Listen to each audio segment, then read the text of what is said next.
Sabe, a palavra fé. Todo mundo tem uma ideia do que seja, não é mesmo? Mas o que ela realmente significa lá no fundo, dentro do contexto cristão?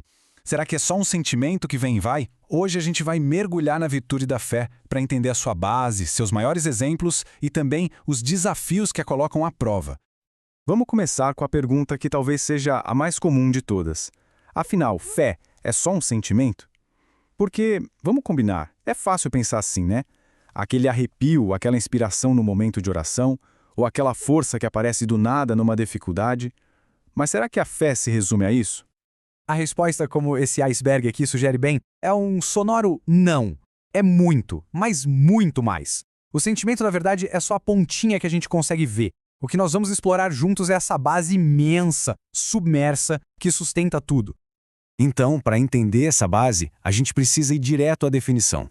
O que é, afinal de contas, a fé na sua essência? Olha só, a fé é, em sua essência, uma virtude de confiança. O ponto-chave, a virada de chave, está aqui. Ela não se baseia em provas de laboratório, em evidências que a gente pode medir.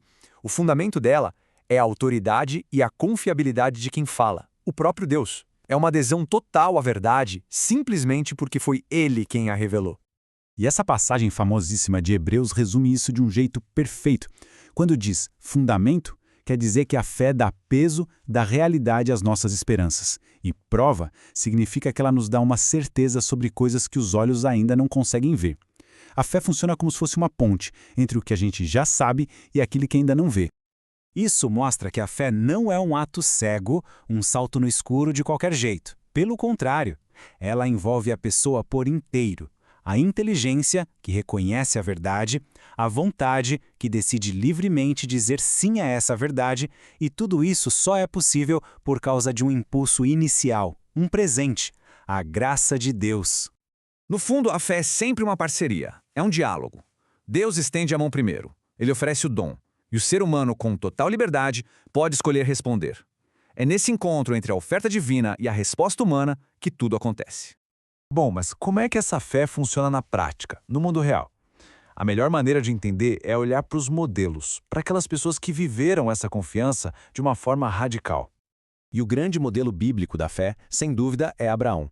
A confiança dele não se baseava nas circunstâncias, que, vamos ser sinceros, eram humanamente impossíveis. A confiança dele estava na fidelidade de Deus.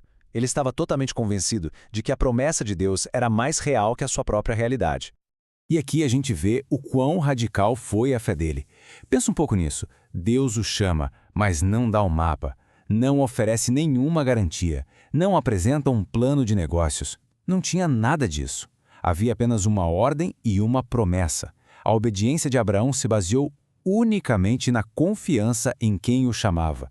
Isso é fé em estado puro. Só que, claro, esse caminho de confiança não é uma estrada tranquila e sem buracos. A fé é um dom precioso, mas também é frágil e existem perigos reais que podem enfraquecê-la ou até mesmo destruí-la. E conhecer esses desvios, esses atalhos perigosos, não é só teoria, é uma habilidade essencial para quem quer proteger a própria fé e navegar essa jornada espiritual com mais segurança. Aqui estão os principais inimigos da fé.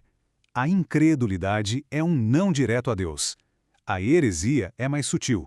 É como aceitar um contrato, mas ir riscando as cláusulas que não agradam.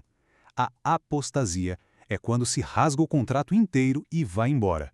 E o indiferentismo, que talvez seja o mais perigoso hoje em dia, é aquela ideia de que tanto faz, que todos os caminhos levam ao mesmo lugar, o que acaba esvaziando a fé de todo o seu significado.